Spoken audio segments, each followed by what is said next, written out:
When was the last time you felt truly heard? Not just listened to, but felt like the other person completely understood you. Like they paused their own world with all its deadlines and distractions just to step into yours for a moment.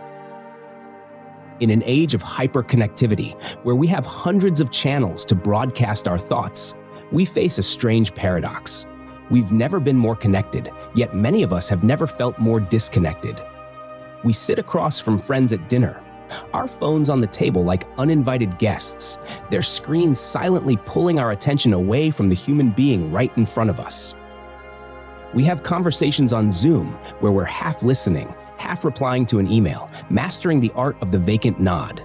We've become masters of hearing, but we are novices in the art of listening. Hearing is a biological default setting. It's the passive process of sound waves hitting your eardrums, as a constant stream of data that our brain mostly filters out. But listening, deep listening, that's a skill. It's a craft. It's an active, conscious choice that has the power to transform your relationships, supercharge your emotional intelligence, and fundamentally change how you connect with the world and with yourself. Today on Mindcraft, we're not just talking about communication tips. We're going on an archaeological dig to uncover a lost art. We're going to deconstruct the architecture of deep listening, a tool so powerful it can de-escalate conflict, foster genuine intimacy, and provide profound healing. We'll explore how to listen to the one person we ignore the most, ourselves, and the constant stream of data our own system is sending us. We'll learn how to create a psychological space where others feel safe enough to be vulnerable. And we'll decode the powerful messages hidden in the one thing our noisy world fears most: silence. This isn't just about becoming a better communicator. It's about becoming a more compassionate, insightful, and connected human being. So, turn down the noise and let's dive in. Our journey begins with a critical distinction, a mental model that separates the amateurs from the masters in communication, understanding the difference between hearing and deep listening. Think of hearing as your mind's autopilot. It's what psychologists like Daniel Kahneman call System 1 thinking: fast, automatic, and effortless. You're driving your car and you hear the traffic, the radio, the hum of the engine. You're not actively processing it all. It's just background data. This is how most of us operate in conversations. We're hearing the words the other person is saying, but our cognitive resources are busy elsewhere. We're formulating our response, waiting for our turn to speak. We're connecting their story back to our own experiences, thinking, oh, that reminds me of the time when I. We're listening to rebut, to advise, to fix, or to interject. A child comes home from school upset about a friend, and as they're talking, the parent is hearing the words, but their mind is already planning dinner and mentally checking off their to-do list. This isn't malicious. It's just efficient. Our brains are wired to conserve energy, to operate on well-worn neural pathways. But this efficiency comes at a massive cost: connection. When we're only hearing, we're missing 90% of the data. We catch the words, but we miss the quiver in their voice that signals deep hurt, the hesitation before a difficult admission that reveals their vulnerability, the slump in their shoulders that speaks of a bone-deep exhaustion words can't express. We're like someone reading the sheet music, seeing the notes on the page, but never actually hearing the symphony in all its emotional richness and complexity. To make this distinction even clearer, let's use a powerful mental model developed by Otto Scharmer at MIT, which outlines 4 levels of listening. Think of this as a ladder. As you climb, your awareness and connection deepen. Level 1 is downloading. At this level, you're not really listening at all. You're just confirming what you already know. Your mind is a closed loop, filtering for information that reinforces your existing opinions and judgments. Imagine you're scrolling through social media and you see a political headline you agree with. You read the first sentence, feel a rush of validation, and share it.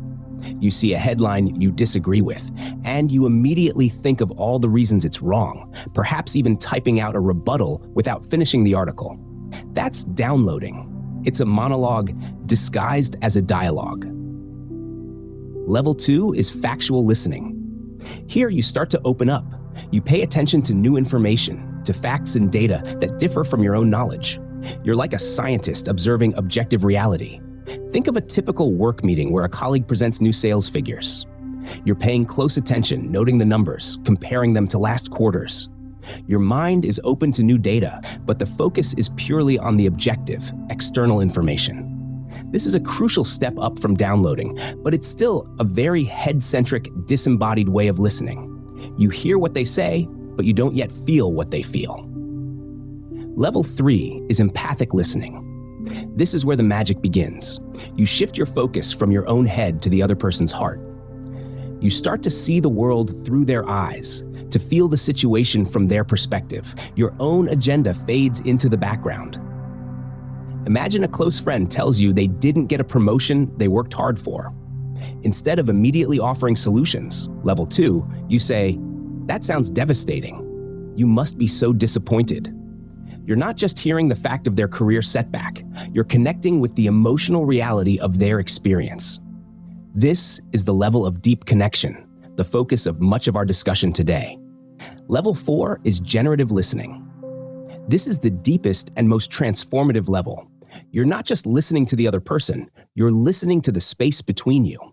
You're listening for what wants to emerge, a new idea, a fresh insight, a shared future that neither of you could have envisioned alone.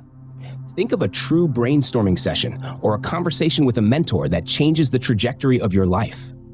In these moments, the sum is greater than its parts. The shared space of listening becomes a creative field, and you both walk away transformed with an idea or a clarity that didn't exist before. This is the kind of listening that fuels breakthrough innovation and profound personal transformation. For today, our goal is to consciously climb from level 1 and 2, where most of us operate by default, into the rich and rewarding space of level 3, with glimpses into the potential of level 4. And the training for this climb begins inside, by learning to listen to your own internal operating system. Before you can truly hold space for someone else, you have to learn how to do it for yourself. We are often the worst listeners when it comes to our own needs. We treat our internal signals like annoying pop-up ads, quickly clicking them away to get back to what we were doing. But learning to listen to yourself isn't an act of self-indulgence. It's an act of self-regulation and essential maintenance. It's about running a diagnostic on your own system. This diagnostic has 3 key layers: the body, the emotions, and the inner narrative. First, let's talk about listening to your body. Your body is the hardware, and it's constantly sending you data points. That tension in your shoulders isn't just bad posture, it's the physical manifestation of the burdens you're carrying. That knot in your stomach before a meeting isn't just indigestion, it's your nervous system signaling anxiety. That shallow breathing you barely notice is your body stuck in a low-grade fight or flight response. We've been conditioned to ignore or numb these signals, with caffeine to push through fatigue, with distractions to avoid discomfort, with painkillers to silence the messages. Deep listening to your body is the practice of interoception, the sense of your internal state. Try this right now. Take a deep breath and do a quick body scan. Where are you holding tension? Is your jaw clenched? Are your shoulders creeping up towards your ears? Notice the temperature of your skin, the feeling of your clothes. You don't need to fix it, just notice it. Acknowledge the signal. By simply bringing awareness to a tense muscle, you often invite it to relax. Your body is a brilliant messenger. When you learn its language, you know when you need rest, when you need movement, when you need hydration. It's the most fundamental form of self-care. Next, we move to a more complex layer. Listening to your emotions. Emotions are the software notifications of your mind. They're data, not directives. Yet, we often treat certain emotions, especially the negative ones like sadness, anger, or fear, as viruses that need to be quarantined and deleted. We're told to look on the bright side or just be positive. So we suppress, we deny, we distract. But unheard emotions don't disappear. They fester. They turn into chronic anxiety, unexplained irritability, or a persistent feeling of numbness. Listening to your emotions means allowing them to exist without judgment. When you feel a wave of anger, instead of immediately reacting or suppressing it, get curious. Say to yourself, okay, this is anger. Where do I feel it in my body? A heat in my chest? A tightness in my fists? What triggered this? Anger often signals that a boundary has been crossed or a value has been violated. Sadness often points to a loss or something you value deeply. Fear is often a messenger trying to keep you safe from a perceived threat. When you give an emotion space to be heard, you take away its power to control you. You're not drowning in the emotion, you're observing it. You're sitting with it and asking, what information do you have for me? This practice of naming it to tame it, known as affect labeling, has been shown to reduce the activity in the amygdala, the brain's emotional alarm center. This practice builds immense emotional resilience. Finally, there's the layer of your inner narrative, particularly that persistent voice of the inner critic. We all have it, that internal narrator that loves to point out our flaws, replay our mistakes, and compare us to others. We often fuse with this voice, believing every word it says as gospel truth. Listening to your inner critic doesn't mean believing it. It means recognizing it for what it is. A thought pattern, often a misguided attempt by your brain to protect you from failure or rejection, learned long ago in childhood. This is a practice of cognitive diffusion. When that voice says, "You're going to fail," instead of spiraling, you can step back and observe, there's that fear of failure thought again.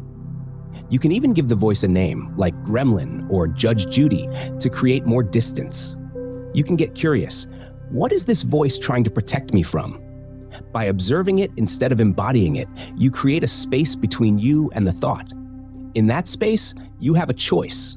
This internal work, scanning your body, validating your emotions, and observing your thoughts, builds a stable inner core. When you are no longer at war with yourself, you develop a profound capacity for presence. And it is from this place of inner stability that you can offer the incredible gift of deep listening to others. Once you've practiced tuning into your own internal world, you can begin to turn that skill outward. And we must understand that listening to another person is about more than just technique. It's a profound philosophical act. On an existential level, to be truly heard is to be seen. It's a confirmation of our existence. The philosopher Martin Buber spoke of two ways of relating to the world, it and I-thou. In an I-it relationship, we treat the other person as an object, a problem to solve, a resource to use, a set of characteristics to analyze. This is the realm of level 1 and 2 listening. But in an thou relationship, we encounter the other person in their full, sacred, irreducible humanity. Deep, empathic listening is the doorway to the I-thou relationship. When someone offers you their deep, unwavering attention, they are sending one of the most powerful messages a human can send another. You matter. Your experience is real. Your presence in the world has value. In a world where so many feel invisible, this act of validation is not just nice, it's necessary. It's the foundation of creating an architecture of safety. It's about designing a space where they feel secure enough to lower their defenses and share what's truly on their mind. This isn't about having the perfect thing to say. It's about cultivating a certain quality of presence. Here's a practical framework for building that space. First is the foundation, undivided attention. This sounds simple, but in our world of constant pings and notifications, it's a radical act. When you choose to listen to someone, give them the gift of your full presence. Put your phone away, not just face down on the table, but out of sight. Research on the mere presence effect shows that even a visible phone, even if it's off, reduces the quality of a conversation and the level of empathetic connection. Turn away from your computer screen. Angle your body towards them. This nonverbal commitment sends a powerful message. For this moment in time, you are the most important thing in my world. This single act can dramatically change the dynamic of a conversation before a word is even spoken. Second, you must consciously shift into curiosity mode and suspend judgment.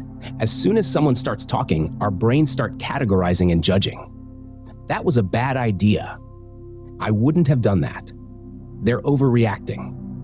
This internal judgment acts as a filter, coloring everything we hear and blocking true understanding. To suspend judgment, adopt a mindset of genuine curiosity, like an anthropologist discovering a new culture. Your goal is not to approve or disapprove, but simply to understand their world from their perspective. Ask yourself, what experiences led them to this conclusion? What values are driving their actions? What does this situation feel like for them? Ask powerful, open-ended questions that start with what or how, Like, what was that like for you? Or how did that impact you? These questions invite reflection, while why questions can sometimes feel accusatory. This shift from judgment to curiosity is the key that unlocks empathy. Third, embrace the mantra. Listen to understand, not to solve. Many of us, especially if we're natural problem solvers, listen with a fix-it agenda. This is sometimes called the writing reflex. We hear a problem, and our brain immediately starts generating solutions because it feels productive. But often, people don't need a consultant. They need a witness. They need to feel that their struggle is seen and validated. By rushing to a solution, we can inadvertently minimize their feelings and disempower them, subtly implying they can't solve their own problems.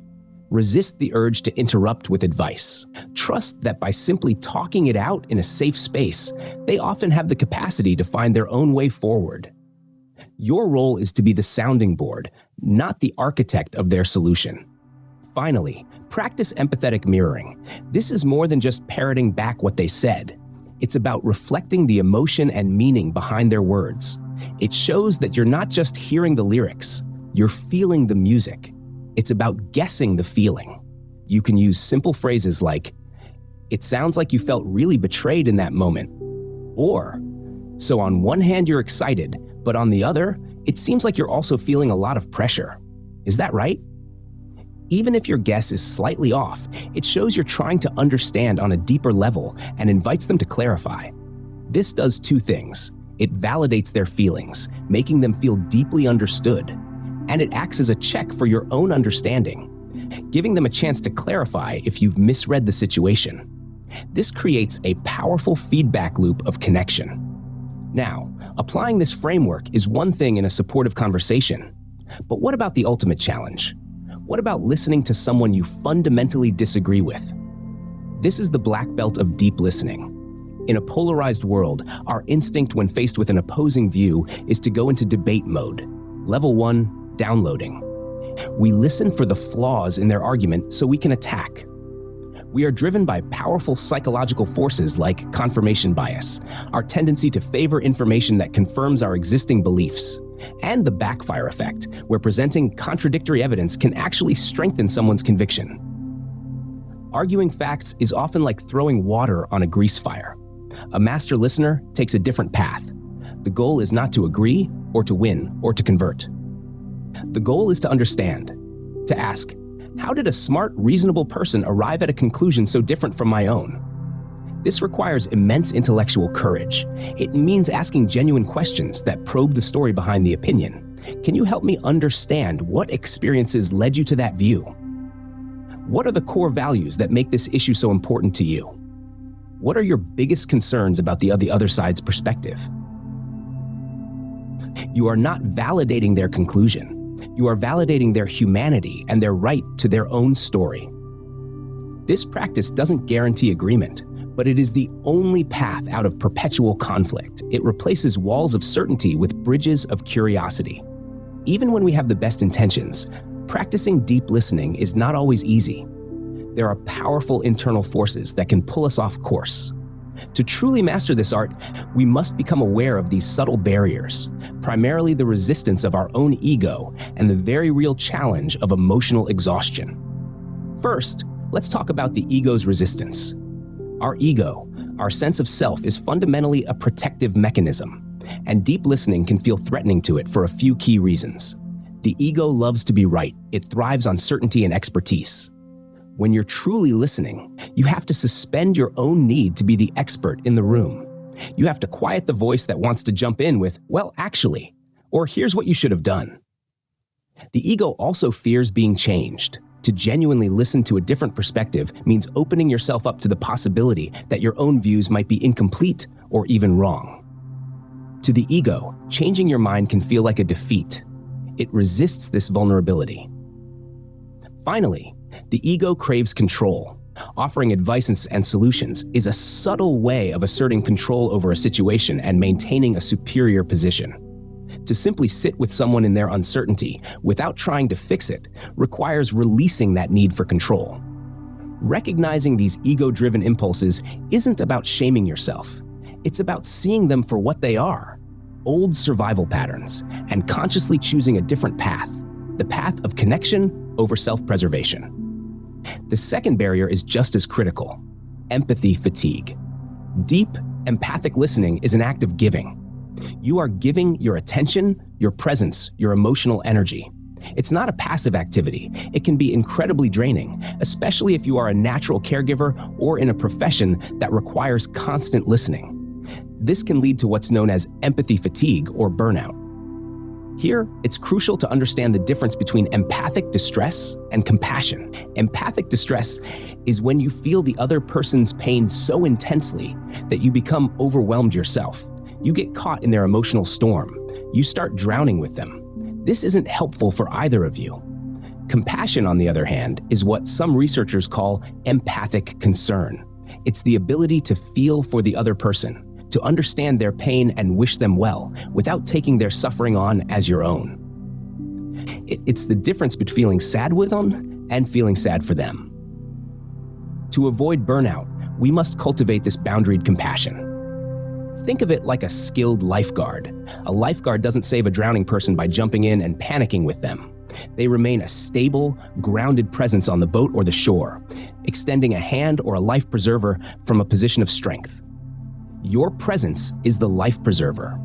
To offer it effectively, you must stay grounded on your own solid shore, which means continuing to listen to your own body and needs, even as you listen to others. Now we venture into the most subtle and often most overlooked dimension of this craft: decoding the unsaid. Our culture is often uncomfortable with silence. We treat it like a vacuum that needs to be filled with words, with noise, with anything. But in the architecture of deep listening, silence is not an empty space. It is a meaningful part of the conversation. It's the negative space in a painting that gives definition to the subject. Learning to listen to silence is like learning to read between the lines. Think about the different textures of silence. There's the comfortable, easy silence between two old friends, a silence that speaks of deep trust and acceptance. There's the heavy, tense silence in an argument, thick with unspoken resentment and hurt. There's the awestruck silence when witnessing something beautiful, and the confused silence when trying to process complex information. Learning to sense the quality of a silence is a high-level emotional intelligence skill. In a one-on-one conversation, when a person pauses, it's a critical moment. Our instinct is often to jump in, to rescue them from the awkwardness with a question or a comment. But a deep listener knows that this pause is sacred ground. It could be the moment they are gathering the courage to say something vulnerable. It could be the moment an important emotion is surfacing. It could be the moment they are connecting the dots in their own mind. By respecting that silence, by simply holding space for it with your patient presence, maintaining soft eye contact, keeping a relaxed posture, you allow their process to unfold organically. Your silence says, "Take your time. I'm not going anywhere. This space is yours." Listening to silence also means listening for what is not being said. It's paying attention to the topics that are consistently avoided. It's noticing the gap between someone's words and their energy.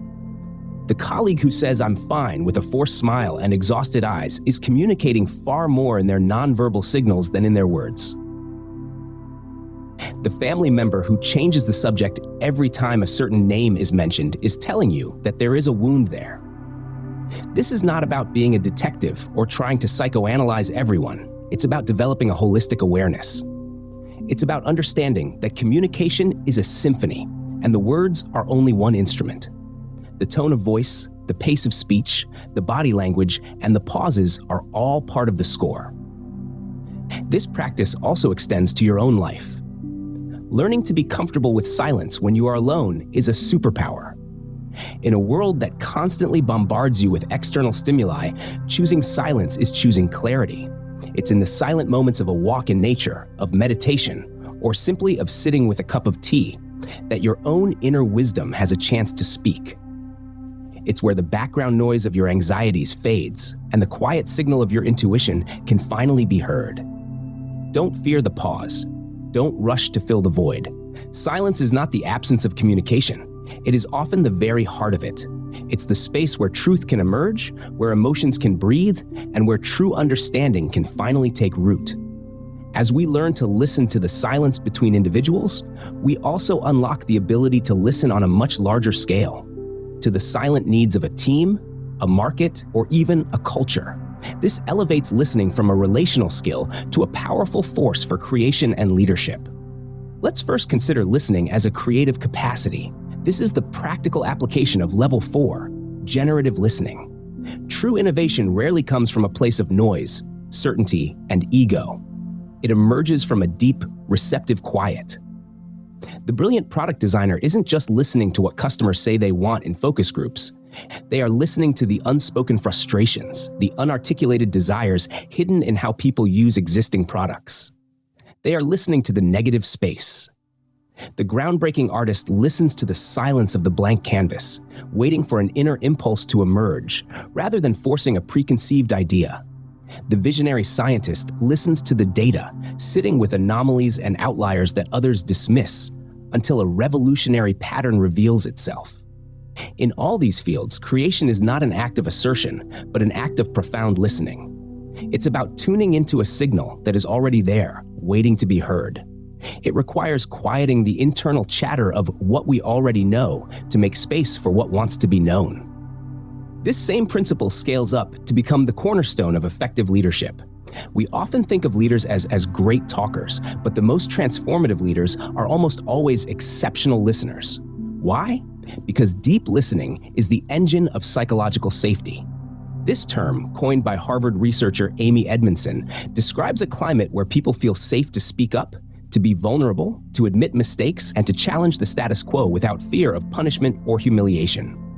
A leader who operates at level 1 or 2, downloading or just listening for facts, creates a culture of fear. Team members learn to filter their feedback, to hide problems, and to tell the leader what they think the leader wants to hear. This is a recipe for catastrophic failure, from product launches that flop to organizational scandals. Conversely, a leader who masters empathic and generative listening, levels 3 and 4, creates the conditions for psychological safety to flourish. When a team member feels genuinely heard and understood, especially when they bring bad news or a dissenting view, it sends a powerful signal to the entire organization. Truth is welcome here. Your voice matters. This leader isn't just hearing project updates. They are listening for the underlying dynamics of the team, the unspoken anxieties, the budding ideas that are too fragile to be announced in a loud meeting. In this environment, teams become smarter, more resilient, and vastly more innovative. Listening, therefore, is not a soft skill for leaders. It is a strategic imperative, the fundamental competency for unlocking the collective intelligence of any group. We've journeyed through the intricate layers of this craft, from the 4 levels of listening to tuning into our own internal world, to holding space for others, and even finding meaning in silence. And all these paths lead to one ultimate destination, the true purpose behind this practice: compassion.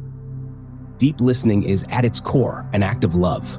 The phrase that encapsulates this entire philosophy is, you listen to understand, and through understanding, you learn to love. The two are inextricably linked. When you commit to truly understanding another person's perspective without judgment, something magical happens. You start to see the logic of their feelings, even if you don't agree with their actions. You see their story, their past wounds, their hidden fears, and their deepest hopes. And from that vantage point of genuine understanding, it becomes nearly impossible to hold on to anger, resentment, or judgment. Neuroscience suggests this process engages our mirror neurons, allowing us to simulate the other person's feelings, literally feeling with them. But it goes even deeper, to a biological level. This is the science of nervous system co-regulation. Based on Stephen Porges' polyvagal theory, our nervous systems are constantly communicating with each other beneath the level of conscious thought. To put it simply, our nervous system has 3 main states. There's the sympathetic state, our fight or flight response, full of anxious, mobilized energy. Then there's the dorsal vagal state, our shutdown or freeze response, where we feel numb, disconnected, and hopeless. But the state we want to be in for connection is the ventral vagal state, our social engagement system, where we feel safe, calm, curious, and connected. When someone is in a state of distress, anxious, angry, scared, their nervous system is in a fight or flight state. If you approach them with your own dysregulated energy, you just pour fuel on the fire. But if you can maintain a calm, grounded, present state, a state cultivated by listening to your own body and emotions first, you are operating from your ventral vagal system. Your nervous system then sends out powerful, nonverbal cues of safety. Your calm breathing, the relaxed prosody of your voice, your soft eye contact, and your steady gaze non-verbally communicate to their nervous system that the threat has passed. Their brain picks up on these cues and thinks, "This person is safe. I can stand down." Your calm literally calms them. This isn't just a nice metaphor, it's a biological process. Deep listening is a form of neurological healing. Think of someone in your life with whom you have a difficult relationship. If you could truly listen to their entire life story, their childhood, their moments of triumph and trauma, their insecurities, you would understand why they are the way they are. You might not condone their behavior, but you would understand it. And that understanding is the soil in which compassion grows. Compassion is not pity. Pity creates distance. It's a feeling of looking down on someone's misfortune. "Oh, you poor thing." Compassion creates connection. It's the recognition of a shared humanity. "I am with you in this struggle." It's the realization that, given their exact life experiences, you might have made the very same choices. This is the healing power of listening. When you offer someone the gift of your deep, non-judgmental attention, you are offering them a space to heal themselves. You are telling them, you make sense. Your feelings are valid. You are not alone. For someone in pain, this is a more powerful medicine than any advice you could ever give. And this healing power flows both ways. As you practice listening to others, you cultivate a more compassionate inner voice for yourself. As you learn to see the humanity behind other people's flaws, you learn to be kinder to your own. The more you practice understanding, the more it becomes your default way of being, not just in conversations, but in how you view the world. It reduces your own stress, deepens your sense of purpose, and connects you to the beautiful, messy, shared experience of being human. So, the art of deep listening is not a soft skill. It is a foundational human practice for building a better world, one conversation at a time. It is the most direct path to dissolving conflict, bridging divides, and fostering genuine connection. It requires no special equipment, only your conscious choice to be present, to be curious, and to open your heart. As we close today, I want to leave you with a small experiment, a 24-hour challenge. For the next 24 hours, pick just one conversation. It could be with your partner, a child, a friend, or a coworker. And in that one conversation, set aside your agenda. Set aside the need to be right, the need to advise, or the need to share your own story. Enter it with one single goal, to understand the other person's world as fully as you can. Just listen. Notice how it feels in your own body to simply receive, without the pressure to respond. See what happens. You might be amazed at the connection you can build in a single moment of true, deep listening. Thank you for joining us on Mindcraft.